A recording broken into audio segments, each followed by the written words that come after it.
Jai Gurudatta. I'm going to be singing the Gita Saram, which is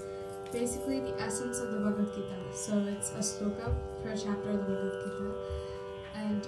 my Sadguru Shri Shri Shri Ganapati Sachidananda Swamiji has composed it in 9 different ragas in the same piece. Gita Saram Shrunutta Sada Manasi Vikasam Vatamuda Kamam Krodam Tyaja Charada Bhuyat Samvit Parasukhada Vishada Yogat Parthena Vanidam Kinchin Mohadiya Tam Sandigdam Mochaitum Gita Shastram Ketamidam Sankyam Jnanam Janihi Sharanagati Patamavapnuhi Atma Nitya Sarvagato Nainam Kinchit Kledayati Padeshu Satim Maiva Guru Karyam Karma Tu Samachara Karma Baddha Parameti Karmani Sangaha Patayati Karmani Sangaha Patayati Karma Karma Vikarmatvam Karma Karma Vikarmatvam Chintaya Chatmani Karma Gatim Nasti Jnana Samam Loke Tyaja Chaham Kritimiha Dehe Tyaja Chaham Kritimiha Dehe Vahasamabhutim Sarvatra Bhava Samadarshi Tvam hi sakhe Yo nanurakto nadveshti Yogi yogam janati Mitram tavate shatrurapi Tvameva nanyo janturayi Yuktastam bhava cheshtasu Aharadishu vividasu Anatma rupam ashtavidam Prakriti mavidya janihi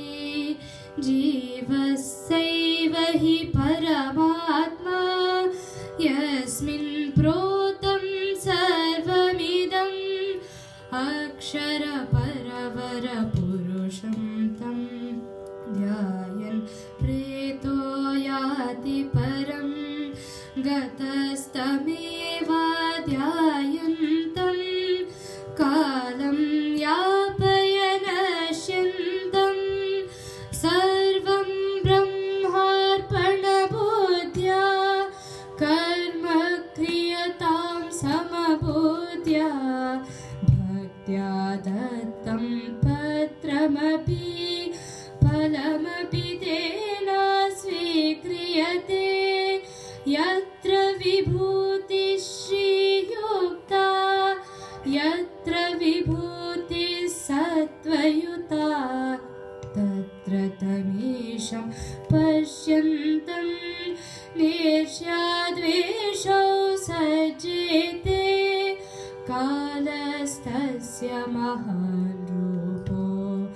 Lokan sarvan sangrasati Bhaktya bhagavat rupam tam Prabhavati loka sandrashtum Bhaktistasmin rati rupa Saiva hi bhakto dharanachana Bhavastasya madaya Buddhistasmin niveshaya kshetram तज्ञं जानीहि क्षेत्रे ममतां मा कुरु च आत्मानं यो जानाति आत्मनि सोऽयं ननु रमते सात्विकराजस तामसिका बन्धनहेतवा तवर्ज्याः त्रयं गुणानां योतीतः सैव ब्राह्मं सुखमेति चित्वा सांसारिकवृक्षं पदं गवेषय मुनिलक्ष्यं तत्किल सर्वं तेजो यत् वेदैः सर्वैः संवेद्यं सृष्टिर्दैवी चासुरिका विविधा प्रोक्ता लोकेऽस्मिन् दैवे सक्ता यान्ति परम् आसुरसक्ता असुरगतिं निष्ठा यज्ञे दाने च तपसि प्रोक्ता सदिति परा सत्किल सपदं सश्रद्धं तत्किल निष्फलमश्रद्धं धर्मान् सर्वान् त्यक्त्वा त्वं शरणं व्रज परमात्मानं मोक्षं प्राप्स्यसि सत्यम्